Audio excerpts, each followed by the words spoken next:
Bendiciones, un saludo a cada uno de ustedes, amigos, bienvenidos. Estamos en las narraciones de las lecciones de la escuela sabática. Y hoy nos corresponde la narración de la lección número 12 para el 21 de diciembre de 2024, titulada La hora de la gloria, la cruz y la resurrección. Así que tomen sus cartillas, tomen su lección y vamos a iniciar nuestra lectura de la lección de la escuela sabática. Sábado 14 de diciembre nos vamos a adentrar en este estudio, para lo cual les invitamos a que puedan tomar sus Biblias y poder leer los siguientes textos que nos ayudarán a entender el trasfondo de la lección de esta semana. Lean Juan 18:33 al 19:5, 19:17 al 22, 19:25 al 27, Lucas 2:34 y 35, Juan 20 del 1 al 18 y Primera de Corintios 15 del 12 al 20. El texto para memorizarlo encontramos en Juan 18:37, el cual dice: Entonces Pilato le dijo: Luego tú eres rey, respondió Jesús. Tú lo has dicho, yo soy rey. Yo para esto he nacido, para esto he venido al mundo, para dar testimonio de la verdad. Todo el que es de la verdad, oye mi voz. La crucifixión y la resurrección de Jesús son el punto culminante del libro de Juan. Los 10 primeros capítulos abarcan aproximadamente 3 años y medio. Los capítulos del 11 al 20, en cambio, abarcan entre 1 y 2 semanas. Los 4 evangelios presentan la muerte de Jesús de maneras diferentes, aunque sus relatos son compatibles. Cada autor hace hincapié en puntos clave que resuenan especialmente en los temas de su evangelio. Mateo hace hincapié en el cumplimiento de las Escrituras, Marcos en el paralelismo entre el bautismo de Jesús y la cruz, Lucas en la cruz como sanación y salvación, la historia del ladrón en la cruz. Pero Juan presenta la cruz como la entronización de Jesús, especialmente vinculada a la idea de la hora a la que se hace referencia en numerosas ocasiones a lo largo del libro de Juan. Juan 7:30, 8:20 y 12:27.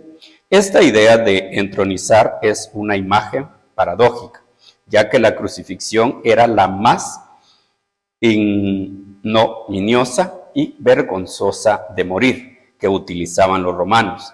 Este contraste apunta a la descripción profundamente irónica que presenta Juan.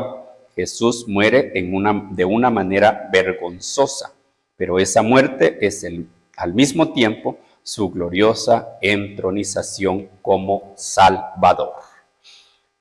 Domingo 15 de diciembre. ¿Qué es la verdad? En Juan 18:28 al 32, el juicio de Jesús no es descrito en detalle. La atención se centra en Jesús llevado ante Poncio Pilato. Lee Juan 18:33 al 38. ¿De qué hablaron Pilato y Jesús? El gobernador preguntó a Jesús si él es el rey de los judíos. Juan 18:33. En la primera referencia a este título, es la primera referencia a este título, pero no será la última. Jesús pregunta a Pilato si su interrogante surge de él o refleja lo que otros dijeron. Su pregunta invierte los roles, pues ahora es Jesús quien interroga al gobernador acerca de si entiende a quién se dirige. El lector ya sabe que Jesús es el rey. ¿Lo sabe el gobernador?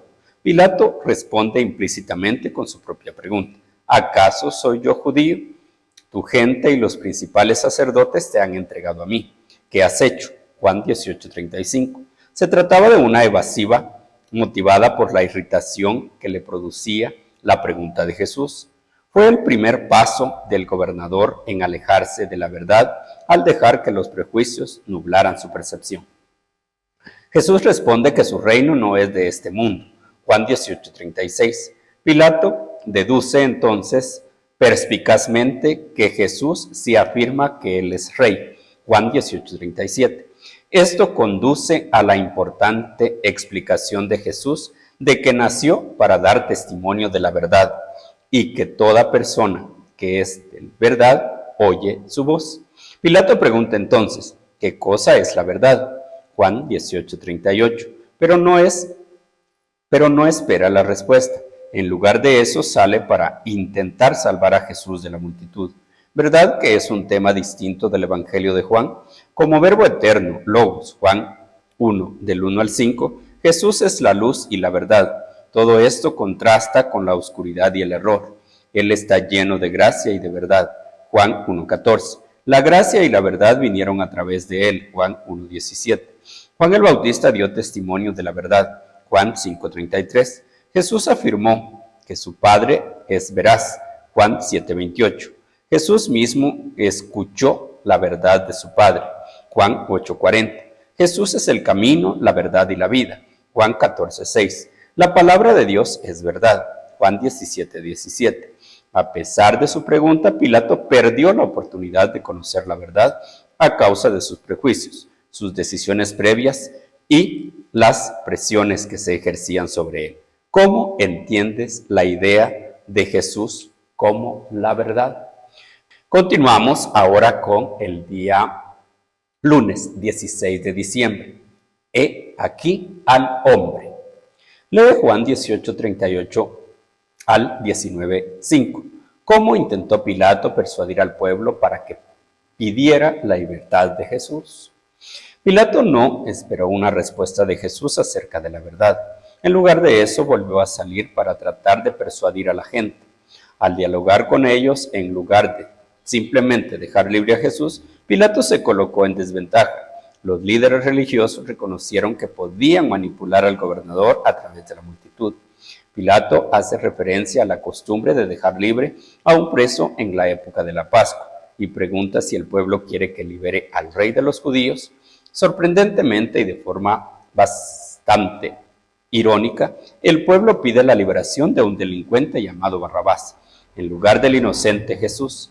Ahora comienza la burla y la vergüenza de Jesús. Los soldados romanos le colocan una corona de espinas, le ponen un manto púrpura y se acercan y lo aclaman burlonamente como rey de los judíos.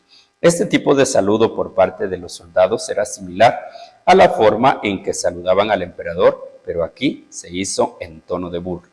Apelando a la compasión del gentío, Pilato parece buscar alguna forma de liberar a Jesús. Lo saca con su corona de espinas y el manto púrpura. La escena no comentada por Juan muestra a Jesús cubierto en son de burla, en un traje real y el gobernador dirigiéndose a la gente con las palabras: «He aquí el hombre». Juan 19:5. Esto recuerda al lector las palabras de Juan el Bautista en Juan 1:29. Este es el Cordero de Dios que quita el pecado del mundo. Resulta irónico que el gobernador pagano presente al Mesías con ese atuendo real ante Israel. Sin embargo, como muestra Juan 19:6 al 16, la turba pide la crucifixión de Jesús, basándose en su afirmación de que Él es el Hijo de Dios.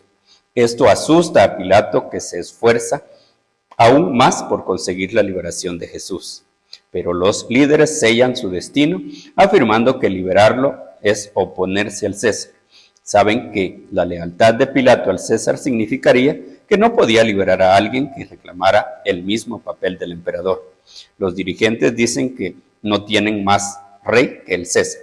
Su profundo odio hacia Jesús era mayor que sus aspiraciones nacionales. Para liberarse de Jesús, estaban dispuestos a sacrificar sus pretensiones de autonomía nacional.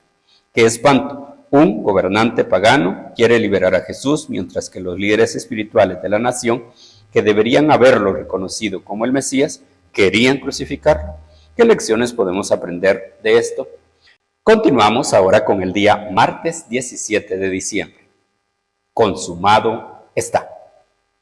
Como muestra Juan 19:17 al 22, Pilato dispuso una inscripción en latín, griego y hebreo que decía: Jesús Nazareno, Rey de los Judíos. Juan 19:19.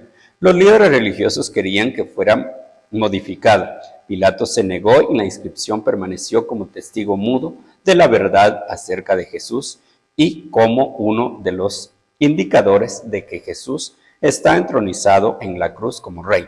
Aquí estaba Jesús verdaderamente, su rey, el rey de los judíos, pendiendo de una cruz como un vulgar criminal. Un poder superior a Pilato y a los judíos había dirigido la colocación de esa inscripción sobre la cabeza de Jesús. Era la providencia de Dios. Tenía que incitar a reflexionar e investigar las Escrituras. Elena de White, El deseado de todas las gentes, página 708. Lee Juan 19, 25 al 27. ¿Qué escena conmovedora relacionada con la madre de Jesús ocurrió en la cruz? Entre los que estaban al pie de la cruz aquel día se encontraban Juan, el discípulo amado, junto con María, la madre de Jesús, y otros. Muchos años antes, Simeón había predicho esta misma experiencia cuando José y María llevaron a Jesús al templo para consagrarlo.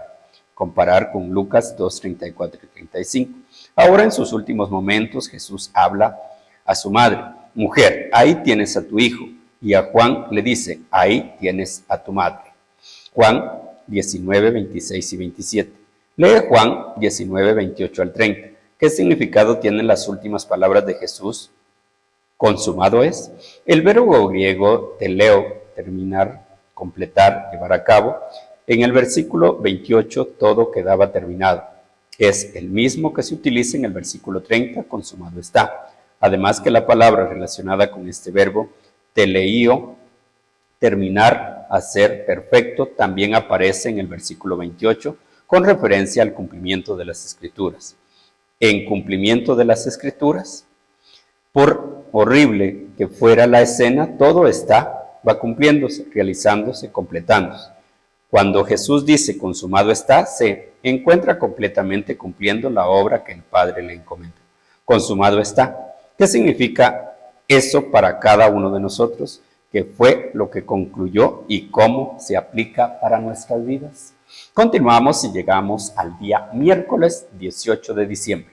La tumba vacía. Lee Juan 20 del 1 al 7. ¿Qué importancia tiene para nosotros lo que describe en estos versículos? Jesús murió un viernes por la tarde y resucitó el domingo temprano. Como el sábado estaba cerca cuando fue sepultado, Juan 19:42, el proceso de sepultura se hizo apresuradamente y no fue completado. Por mucho que amaran a Jesús, los seguidores guardaron el día de reposo y no fueron al sepulcro durante las horas sagradas. Comparar con Marcos 16:1, Lucas 23:56. Después del sábado, algunas mujeres compraron especies para llevarlas al sepulcro el domingo de mañana. Para su sorpresa, la piedra había sido movida y el sepulcro estaba vacío. María Magdalena fue una de las primeras en llegar al sepulcro. Corrió a contar a Pedro y a Juan lo que había visto. Los dos hombres corrieron hacia allí. Juan se adelantó a Pedro y llegó primero. Se inclinó, miró adentro y vio los lienzos con los que habían envuelto a Jesús, pero no entró. Pedro, en cambio, entró y vio los lienzos. Vio también el lienzo que había estado sobre la cabeza y el rostro de Jesús, pero no estaba en el resto de los paños, estaba doblado y puesto aparte. Lee Juan 20, 8 al 10. ¿Qué implicaba el paño puesto aparte y doblado? Después de que Pedro entrara en el sepulcro, entró también Juan.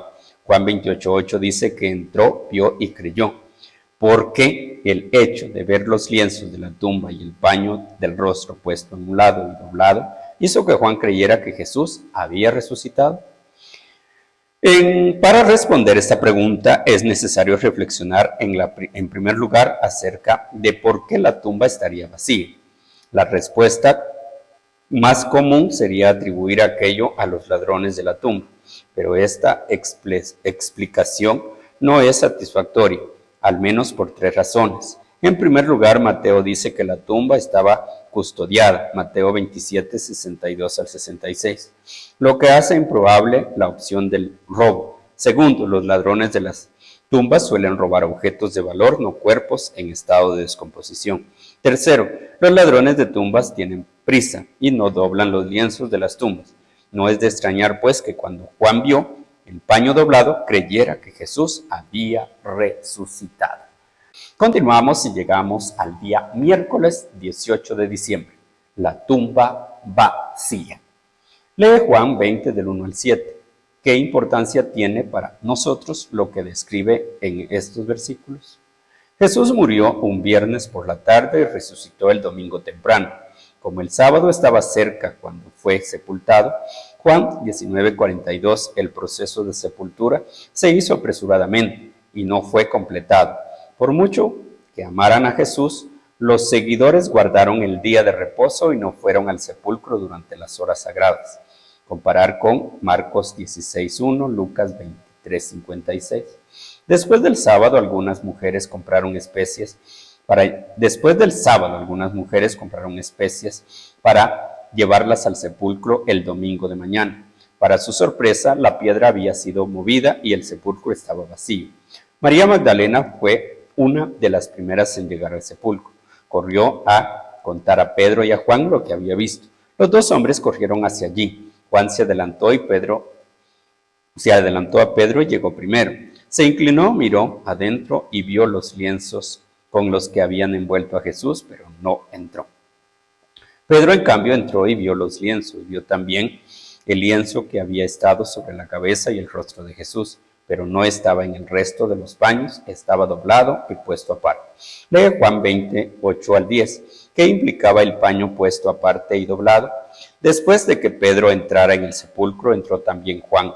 Juan 28:8 dice que entró, vio y creyó, porque el hecho de ver los lienzos de la tumba y el paño del rostro puesto en un lado y doblado hizo que Juan creyera que Jesús había resucitado. Para responder esta pregunta es necesario reflexionar en primer lugar acerca de por qué la tumba estaría vacía.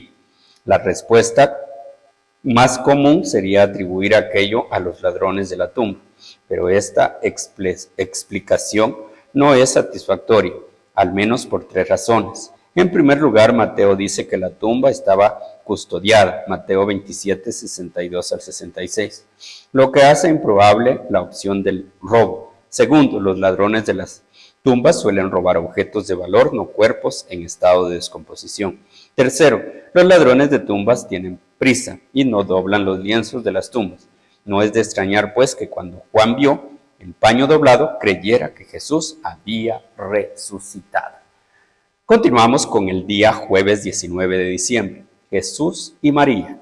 Lee Juan 20 del 11 al 13. ¿Qué sucedió aquí que muestra por qué María Magdalena aún no comprendía el significado de la tumba vacía? La última referencia anterior hecha a María en el texto se refiere a su diálogo con Pedro y Juan acerca de la tumba vacía. Juan 22, ellos corrieron al sepulcro y ella volvió allí poco después. Luego de que Pedro y Juan inspeccionaran el sepulcro, abandonaron el lugar. Pero María volvió y se quedó allí, llorando sin duda. Había llorado mucho durante los últimos días y ahora también esto. Se inclinó y miró adentro. Pero para su sorpresa, dos ángeles vestidos de blanco estaban en la tumba, sentados donde había estado el cuerpo de Jesús. Le preguntaron, mujer, ¿por qué lloras? Juan 20:13. Su dolorosa respuesta fue que se habían llevado a su Señor y que no sabía dónde lo habían puesto. Lee Juan 20:14 al 18, que cambió todo para María. Con los ojos cargados de lágrimas, María se volvió y vio a alguien de pie detrás de ella. Con palabras parecidas a las de los ángeles, el forastero le pregunta, mujer, ¿por qué lloras y a quién buscas? Juan 20:15. Ella cree que está hablando con el encargado del huerto y le pide ayuda para encontrar el cuerpo de Jesús. El forastero dice una palabra, María. Fue una revelación de que una sola palabra cambió al mundo. De repente, la sorprendida María se da cuenta de que Jesús resucitado le está hablando y lo reconoce. Jesús insiste en que no lo detenga, pues debe ascender a su Padre, pero le encomienda la tarea de ir a decir a los discípulos que él asciende a su Padre y al de ellos a su Dios y al de ellos. Juan 20:17. María cumplió su misión, dijo a los discípulos que había visto al Señor y también les contó el resto de los detalles que él había compartido con ella. Juan 20:18. Lee 1 Corintios 15:12 al 20. Según Pablo, ¿de qué serviría nuestra fe cristiana si Cristo no hubiera resucitado? Concluimos la lección para el día viernes 20 de diciembre, para estudiar y meditar. Lee El deseado de todas las gentes de Elena de White, los capítulos Consumado es. El Señor ha resucitado. ¿Por qué lloras? Ver también ha resucitado encontrando esperanza en la tumba vacía. Pilato anhelaba librar a Jesús, pero vio que no podría hacerlo y conservar su puesto y sus honores. Antes que perder su poder mundanal, prefirió sacrificar una vida inocente. ¿Cuántos, para escapar a la pérdida o el sufrimiento, sacrifican igualmente los buenos principios? La conciencia y el deber señalan un camino, y el interés propio señala otro. La corriente arrastra fuertemente en la mala dirección, y que transigue con el mal es precipitado a las densas tinieblas de la culpabilidad. Elena de White, El deseado de todas las gentes, página 700.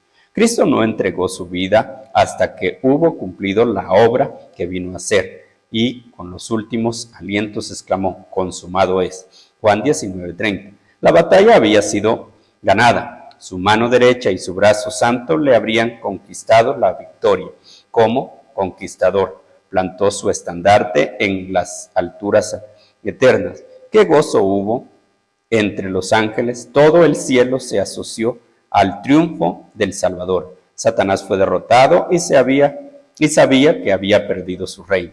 El clamor consumado es tuvo un profundo significado para los ángeles y los mundos que no habían caído.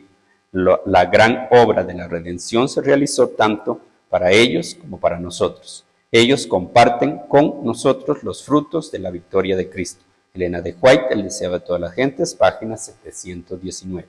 Preguntas para dialogar. ¿Qué proceso en la toma de decisiones pueden ayudarte a no caer en el tipo de error que cometió Pilato? ¿Por qué tuvo que morir Jesús en nuestro lugar? ¿Por qué tuvo que ser nuestro sustituto? ¿Por qué era necesario su muerte para que tuviésemos salvación? ¿Qué pasajes de las Escrituras apoyan su respuesta? ¿Cuál es la relación entre la evidencia de las Escrituras y la evidencia histórica cuando se trataba de creer en la resurrección de Jesús? Es decir, ¿cuál es la evidencia histórica que confirma poderosamente la resurrección de Jesús? Medita en 1 Corintios 15, 12 al 20. ¿Cómo se puede entender la idea de que sin la resurrección de Cristo, los que durmieron en Cristo perecieron? 1 Corintios 15, 18. Y si los que durmieron en Cristo van inmediatamente al cielo, ¿cómo confirma las palabras de Pablo la verdad de que los muertos duermen hasta la resurrección cuando Cristo regrese? Bendiciones, hemos concluido la lección número 12 para el sábado 21 de diciembre de 2024, titulada La hora de la gloria, la cruz y la resurrección. Dios les bendiga, te saluda Víctor Manuel y te invitamos a seguir el ministerio TV Tu Mundo, el canal que transmite mensajes de esperanza. Lo puedes buscar en Facebook, lo puedes buscar en YouTube como TV Tu Mundo. Únete al selecto grupo de seguidores y juntos llevemos y transmitamos el mensaje de esperanza al mundo. Bendiciones, somos TV Tu Mundo.